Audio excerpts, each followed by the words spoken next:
بسم الله الرحمن الرحیم. سلامونه نیک هیله او احترامات مې ومنئ. اقبال محسن یم او د لټون بنیر سره حاضر یم. دا بېله خبره ده چې هیچ چا هم منچک نه که فکر د سپرلي هسې سمسور دی په دې خاوره کې. خو ګمینهوالو په تکیه ایبټ آباد کیمپ کې ولاړ یم او دلته کې د څلورو ضلعو ملاکنډ ډیویژن، ضلع بنیر، ضلع نوهار او د دیر هغه ماشومان ګلالي سکاوټ له راغلي دي. یو خوا د هغوی جسماني، روحاني، علمي فنګه سیوا کېدو په غرض د هغوی دلته کې ابیاري کېږي. نو بل طرف ته په دې ماشومانو کې داسې ټیلنټ هم شته چې د هغوی د اوبراولو دپاره موږ هڅه کوو چې د هغوی دغه اوازونه، د هغوی دغه ټیلنټ تاسو ته د لټون بنیر په سترګه باندې وښیو.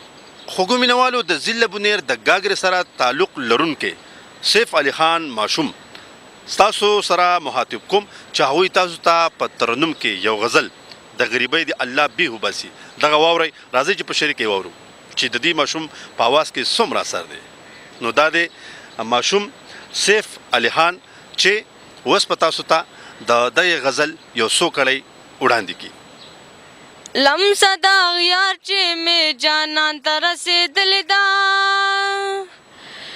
بیا زمونږ خبره نن خفګان ته رسېدلې ده.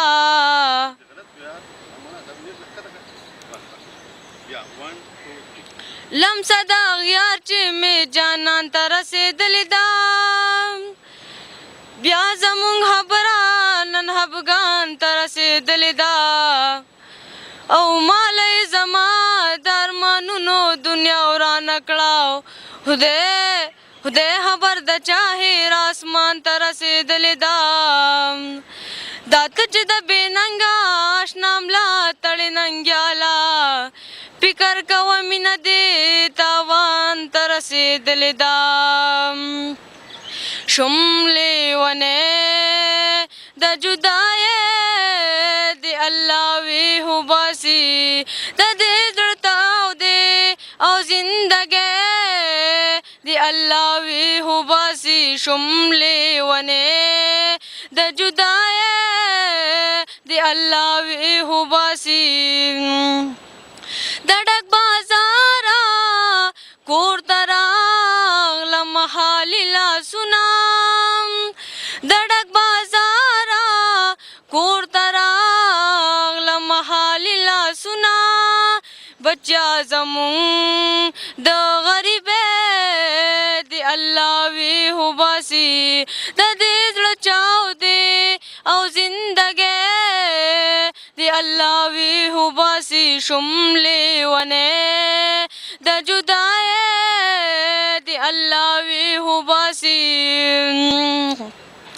مانا د پلار مې دا یوه خبره نه هېرېږي، مانا د پلار مې دا یوه خبره نه هېرېږي چې بې پوښتو شي ضرورۍ د الله ویهو باسي. شم لیونی د جدایۍ د الله ویهو باسي. شم لیونی د جدایۍ د الله ویهو باسي.